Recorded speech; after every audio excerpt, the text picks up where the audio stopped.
Airport नहीं होने की वजह से मन में कोई ऐसी दिक्कतें अड़चने रहती हैं पैदा? आज अगर हम वेस्ट बंगाल की बात करें तो वहाँ एक शहर है सिलीगुड़ी। उस शहर में एयरपोर्ट है बागडोगरा, जो कि डिफेंस एयरपोर्ट। तो उस हिसाब से तो सरकार को उसको यूज नहीं करना चाहिए आम पब्लिक के लिए, क्योंकि चूंकि वो डिफेंस एयरपोर्ट है, बट वो आम पब्लिक के लिए यूज किया जाता है। तो जब यहाँ टाटा का एक एयरपोर्ट है, जब हम टाटा ने ये फैसिलिटीज अपने लिए रखी है, तो आम आदमी को उस पर क्यों नहीं एक्सटेंड किया जा सकता? तो जब यहाँ से पूरी दुनिया को हम खनिज पदार्थ भेज रहे हैं, तो सोचिए कि जब यहाँ एयरपोर्ट आ जाएगा, लोगों को और फैसिलिटीज मिलना शुरू हो जाएंगी, तो बाहर से कितना इन्वेस्टमेंट आएगा। जमशेदपुर के लिए एयरपोर्ट कितना जरूरी है? एयरपोर्ट आज एक बेसिक नीड हो चुकी है किसी भी राज्य के लिए। सोचने योग्य बात है कि आज जमशेदपुर को बने हुए 100 साल से ऊपर हो गए हैं, हम यहाँ पे आज तक एक एयरपोर्ट नहीं बनवा पाए। जब ये इंडस्ट्रियल टाउन है, जब यहाँ टाटास का मुख्य रोल है, हमारा मानना है कि केंद्र सरकार को, राज्य सरकार को समन्वय बना करके सबसे पहले यहाँ की जनता को एयरपोर्ट देना चाहिए। तो जब जमशेदपुर में अगर एयरपोर्ट बनता है, तो शहर को बीचों बीच एयरपोर्ट होगा, यहाँ के लोगों को डेवलपमेंट होगा। यहाँ पे जब एयरपोर्ट बनेगा, तो यहाँ पे और भी इंडस्ट्रियाज आएंगी। नमस्कार, सोशल संवाद में स्वागत है। मैं शशि भूषण। जमशेदपुर में एयरपोर्ट को लेकर लगातार हमारा संवाद जारी है। आप इस कड़ी में जनप्रतिनिधि से लेकर शहर के अलग अलग संगठनों को आप देख रहे हैं, व्यवसायिक प्रतिनिधियों को देख रहे हैं कि किस तरीके से एयरपोर्ट के लेकर सभी एक स्वर में इस बात को लेकर जो है सहमत हैं कि भाई एयरपोर्ट नहीं होने से काफी कुछ इस शहर से दूर जा रहा है। और इसी कड़ी में आज हमारे साथ युवा व्यवसायी और एंटरप्रेन्योर कह सकते हैं मंटू शुक्ला हैं, जो आंसू के नेता भी हैं और युवा हैं। और ये लोग तमाम ऐसे युवा हैं जो देश दुनिया को देखते हैं, बाहर से पढ़ाई लिखाई और कई शहरों में जो है जाकर इन लोगों का अनुभव है।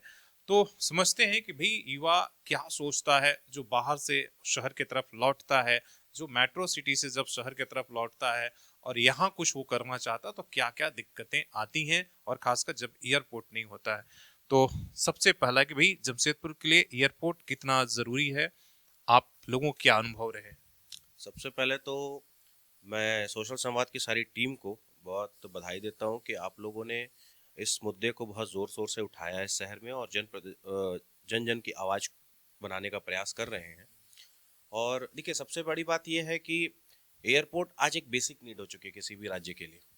और जितना मुझे समझ में आता है कि रांची से जो भी उड़ानें भारत के अलग अलग राज्यों के लिए भरी जाती हैं, उनमें से जो आधा परसेंटेज, जो अप्रॉक्सीमेटली 50 to 60 जो परसेंटेज रहता है पैसेंजर्स का, वो जमशेदपुर का रहता है। और जमशेदपुर का रहने का रीज़न ये है कि ये एक इंडस्ट्रियल टाउन है। नियर बाय जो भी लोकेशन है, जो भी हमारा माइनिंग वगैरह होता है, सारे, चाहे आप उसको बड़बिल बोल लीजिए, आप नवा मंडी बोल दीजिए, या फिर आप इधर घाटशिला बोलिए, ये सारे सबका सेंट्रल जोन है जो जमशेदपुर है। तो और ये एक सामान्य ये सोचने योग्य बात है कि आज जमशेदपुर को बने हुए 100 साल से ऊपर हो गए हैं। टाटा यहाँ पे बहुत 100 साल से ऊपर कारोबार कर रहा है, बट हम यहाँ पे आज तक एक एयरपोर्ट नहीं बनवा पाए। और जब भी कोई राज्य बढ़ता है, तो उसके पीछे सबसे बड़ी बात होती है कि इंफ्रास्ट्रक्चर डेवलपमेंट। जब तक इंफ्रास्ट्रक्चर किसी राज्य में नहीं होगा, तब तक आप उसको डेवलप्ड नहीं बोल सकते। सरकार सिर्फ अपने बदौलत नहीं। नहीं, अपने बदौलत नहीं। जब ये इंडस्ट्रियल टाउन है, जब यहाँ टाटास का मुख्य रोल है, तो सरकार को, हमारा मानना है कि केंद्र सरकार को, राज्य सरकार को समन्वय बना करके सबसे पहले यहाँ की जनता को एयरपोर्ट देना चाहिए। अगर हम चकुलिया की बात करते हैं कि वहाँ एयरपोर्ट बनने जा रहा है, वहाँ भूमि पूजन हो गया, शिलान्यास होगा, बनेगा, तो जमशेदपुर की जनता को क्या लाभ हो रहा है, सबसे देखने योग्य बात है। क्योंकि 120 किलोमीटर, 100 किलोमीटर पे हम रांची पहुंच जाते हैं, हमको चाकुलिया जाने में अप्रॉक्सीमेटली 80 से 100 किलोमीटर लगेगा। तो जब जमशेदपुर में अगर एयरपोर्ट बनता है, तो शहर को बीचों बीच एयरपोर्ट होगा, यहाँ के लोगों को डेवलपमेंट होगा। यहाँ पे जब एयरपोर्ट बनेगा, तो यहाँ पे और भी इंडस्ट्रियाज आएंगी। हाँ, होटल इंडस्ट्री आ सकती है, और भी बाकी बड़े बड़े इंडस्ट्रीज सेटअप होंगी। यहाँ के लोगों को रोजगार मिलेगा, यहाँ के जो मूलवासी हैं उनको रोजगार मिलेगा, उनकी तरक्की होगी, तो ऑटोमेटिकली शहर डेवलप करेगा। यहाँ पे अच्छे एजुकेशन हब्स बनेंगे, अच्छा आईटी इंफ्रास्ट्रक्चर डेवलप होगा। तो हमको ये सब ध्यान में रखना चाहिए। और बहुत शर्मनाक बात है कि इतने सालों के बाद भी हम जमशेदपुर वासियों को एक एयरपोर्ट अभी तक प्राप्त नहीं हुआ। और सही बात है, आपने सही बात कहा है कि भाई एयरपोर्ट, केवल एयरपोर्ट आज बेसिक नीड हो गई है और उससे कई सारे रास्ते खुलते हैं, रोजगार का रास्ता हो, इन्वेस्टमेंट का रास्ता हो। आप सभी तमाम आपके जैसे युवा जो है, आप लोगों ने ज्यादातर अपनी पढ़ाई लिखाई बाहर किया, फिर शहर की तरफ लौटते हैं, तो क्या कभी ये लगता है कि भाई हमारे शहर में तो एयरपोर्ट नहीं है, आप जैसे विशाखापट्टनम तमाम जगहों पर जा, तो क्या अंतर फिर पाता है? इसलिए कि ये बाकी चीज तो सही है। हाँ, देखिए, हमने जब विशाखापट्टनम में पढ़ाई करना शुरू किया था, तो वहाँ पे एयरपोर्ट ऑलरेडी एग्जिस्ट था, बट इतना बड़ा नहीं, वो डोमेस्टिक एयरपोर्ट था। आज उस क्षेत्र को जा करके देखिए, उसका इतना अच्छा विकास हुआ है कि आप आंध्र प्रदेश के बाकी शहरों को देखिए और विशाखापट्टनम को देखिए, तो आज एक हब बन चुका है। वहाँ आईटी सेक्टर्स आ रहे हैं, वहाँ बड़े बड़े कंपनीज का इन्वेस्टमेंट जा रहा है, और ये एक एयरपोर्ट होने की वजह से वहाँ पे बहुत ज्यादा, एयरपोर्ट के नियर बाय एरिया आप जा करके देखिए कितना अच्छा डेवलपमेंट वहाँ पे आया है, कितने लोगों को रोजगार मिला है वहाँ पे, उस वजह से ट्रांसपोर्टेशन का हब बन चुका है वहाँ पे। विशाखापट्टनम में खैर एक और बात है कि वहाँ आपके पोर्ट की भी अवेलेबिलिटीज है, तो वहाँ पोर्ट होने की वजह से वहाँ का और अच्छा डेवलपमेंट हुआ। बट हमारे शहर में चूंकि पोर्ट और बाकी चीज की अवेलेबिलिटीज नहीं है, हमारा एक माइनिंग का क्षेत्र है, हमारा एक माइनिंग का क्षेत्र है, यहाँ से माइनिंग की बहुत सारी हम लोगों को खनिज पदार्थ हम भारत सरकार को यहाँ से और बाकी वर्ल्ड के कोने कोने में हमारे यहाँ से खनिज पदार्थ जाता है। तो यहाँ पे अगर डेवलपमेंट, यहाँ पे एयरपोर्ट आएगा, तो आप सोचिए कि देश विदेश से 100 किलोमीटर के रेडियस में देश विदेश से और कितनी कंपनीज यहाँ पे इंटरेस्टेड होंगी, क्योंकि चूंकि यहाँ से हम खनिज पदार्थ पूरे भारत, पूरे दुनिया को भेज, तो प्रोडक्ट आपने हम पूरी दुनिया को यहाँ से खनिज पदार्थ भेज रहे हैं। तो जब यहाँ से पूरी दुनिया को हम खनिज पदार्थ भेज रहे हैं, तो सोचिए कि जब यहाँ एयरपोर्ट आ जाएगा, लोगों को और फैसिलिटीज मिलना शुरू हो जाएंगी, तो बाहर से कितना इन्वेस्टमेंट आएगा, और जब बाहर का इन्वेस्टमेंट हमारे जमशेदपुर में आएगा, तो यहाँ पे और भी केवल खनिज संपदा हम कब तक चला लेंगे, हमको आगे से आगे विकास करने के लिए और भी बहुत कुछ, अच्छा एजुकेशन अब चाहिए, अच्छा हेल्थ सिस्टम चाहिए, अच्छा इंडस्ट्रीज चाहिए, ताकि हमारे यहाँ लोगों को पलायन करके ना जाना पड़े। आज हमारे सामने एक समस्या नहीं है, हमारे सामने बहुत सारी समस्या है। 10th-12th के बाद लोगों को बाहर जाना पड़ता है पढ़ाई करने के लिए, उसके बाद जो लोग बाहर चले जाते हैं, तो यहाँ पे और उनको कुछ जॉब प्लेसमेंट्स के लिए और बाकी किसी चीज को लेकर के यहाँ पे कुछ स्कोप नहीं दिखता, तो वो बाहर ही सेटल हो जाते हैं। तो हमारे लोग, हमारे राज्य से अगर युवा इस तरह से प्लान करते जाएंगे, और हमारे राज्य से जो जितने भी एम्प्लॉयज है, जो लेबर क्लास के लोग हैं, अगर वो बाहर चले जाएंगे, तो हमारे राज्य में रहेगा क्या। दूसरा, जब पढ़ाई लिखाई करके जब अपने शहर की तरफ आप लोग कुछ करना चाहते हैं या बिजनेस को सेटअप करना चाहते हैं, तो क्या ऐसी चुनौतियां रहती हैं भाई कि भाई हमारे शहर में क्या चीज़ है और क्या हमारे लिए प्लस और माइनस सवाल तो रहता होगा।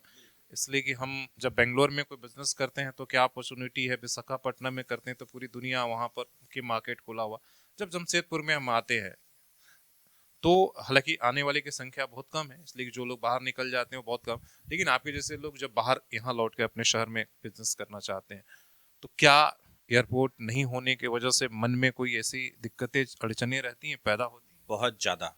आप सोचिए कि हर राज्य, जिस राज्य में छोटा एयरपोर्ट था, उसको लोग बड़ा क्यों कर रहे हैं। आज अगर हम वेस्ट बंगाल की बात करें, तो वहाँ एक राज्य सिलीगुड़ी, एक शहर है सिलीगुड़ी, उस शहर में एक एयरपोर्ट है बागडोगरा, जो कि डिफेंस एयरपोर्ट है। तो उस हिसाब से तो सरकार को उसको यूज नहीं करना चाहिए आम पब्लिक के लिए, क्योंकि चूंकि वो डिफेंस एयरपोर्ट है, बट वो आम पब्लिक के लिए यूज किया जाता है, कि ताकि वहाँ की जनता को किसी तरह की कोई प्रॉब्लम ना हो, वो आम पब्लिक के लिए यूज किया जाता है। क्योंकि और उसको अभी और डेवलप किया जा रहा है, ताकि बड़े स्तर पर डेवलप किया जा रहा है। तो जब यहाँ टाटा का एक एयरपोर्ट है, जब हम टाटा ने ये फैसिलिटीज अपने लिए रखी है, तो आम आदमी को उस पर क्यों नहीं एक्सटेंड किया जा सकता है। जब भारत सरकार एक डिफेंस एयरपोर्ट को, जो कि मूल रूप से एक मतलब देखा जाए तो आप प्रोटेक्शन के हिसाब से देखा जाए, अब सिक्योरिटी के हिसाब से देखा जाए, तो डिफेंस एयरपोर्ट है, उसको तो आम पब्लिक के लिए यूज ही नहीं करना चाहिए। बट जब उसको भारत सरकार यूज कर सकते, तो टाटा अपने एयर स्ट्रिप को डेवलप करके क्यों नहीं आम पब्लिक के लिए यूज कर सकती है। इसमें क्या दिक्कत है। जब आम लोगों को यहाँ से सुविधा होगी, तो टाटा, और ऐसा तो नहीं कि टाटा उसको फ्री ऑफ कॉस्ट किसी को देने जा रही है। जो भी लोग यहाँ से पैसेंजर ट्रैवल करेंगे, उनको डेफिनेटली टाटा को रेवेन्यू जनरेट होगा। टाटा को रेवेन्यू जनरेशन होगा, तो टाटा एयरपोर्ट को डेवलप कर सकती है, उस रेवेन्यू से अपने कुछ और भी शहर में डेवलपमेंट ला सकती है, अच्छा एजुकेशन सबको बना सकती है, अच्छा हेल्थ सिस्टम दे सकती है, बहुत कुछ उससे होगा। आपने भी सही आवाज उठाया और सभी की यही एक सहमति है। और आज के जो युवा है आज का, या पुराने लोग भी, वो चाहते हैं कि भाई शहर का, वो चाहते हैं कि शहर इस तरीके से, जैसे कई लोगों ने कहा कि भाई अब तो हम डेड सिटी होते जा रहे हैं, इसलिए हमारे पास नया कुछ तो आ नहीं रहा, और इससे सब चीजें जो है धीरे धीरे दूर चली जा रही हैं। तो अगर नया कुछ करना है तो नए चीजों को लाना होगा, और उसके लिए आपको इंफ्रास्ट्रक्चर डेवलपमेंट, आज जिस तरह से रेलवे और हाईवे हो गया, उस तरह से एयरपोर्ट भी एक जरूरी ये चीज हो गया। ये बात आपको समझना होगा कि एयरपोर्ट सिर्फ, मैं बार बार कहता हूं कि ये फ्लाई करने, यातायात का साधन ही नहीं रह गया, बल्कि आपको जो बिजनेस वर्ल्ड है या दुनिया के लिए रास्ते खोलने हो गए कि आप दुनिया, आपका शहर पूरी दुनिया यहाँ पहुंच सके, वो उनके लिए बहुत जरूरी हो गया। अपने सहयोगी के साथ शशि भूषण, सोशल संवाद में झारखंड।